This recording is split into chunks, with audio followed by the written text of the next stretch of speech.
राधे राधे जी, जय श्री कृष्णा। एक बहुत ही प्यारा नाच गीत है। हमारी सासू माँ जा रही गाने। मम्मी गावा।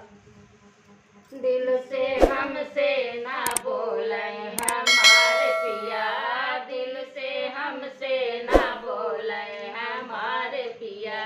कहवा के चौकी हो कहवा के थाना, कहवा के चौकी हो कहवा के थाना, कहवा के जेल खाना हमारे पिया, कहवा के जेल खाना हमारे पिया।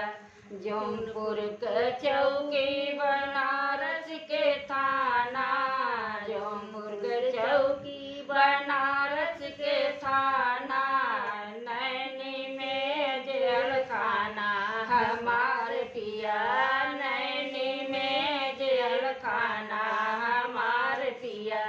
दिल से हमसे ना बोले हमारे पिया, दिल से हमसे ना बोले हमारे पिया।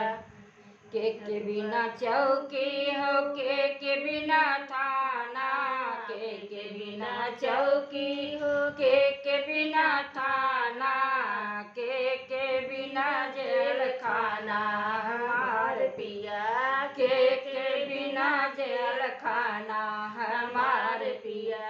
दिल से हमसे ना बोले हमारे पिया, दिल से हमसे ना बोले हमारे पिया।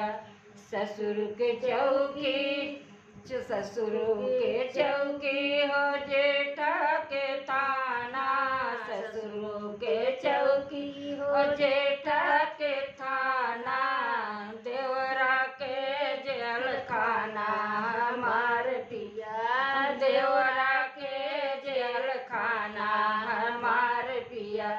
दिल से हमसे ना बोले हमारे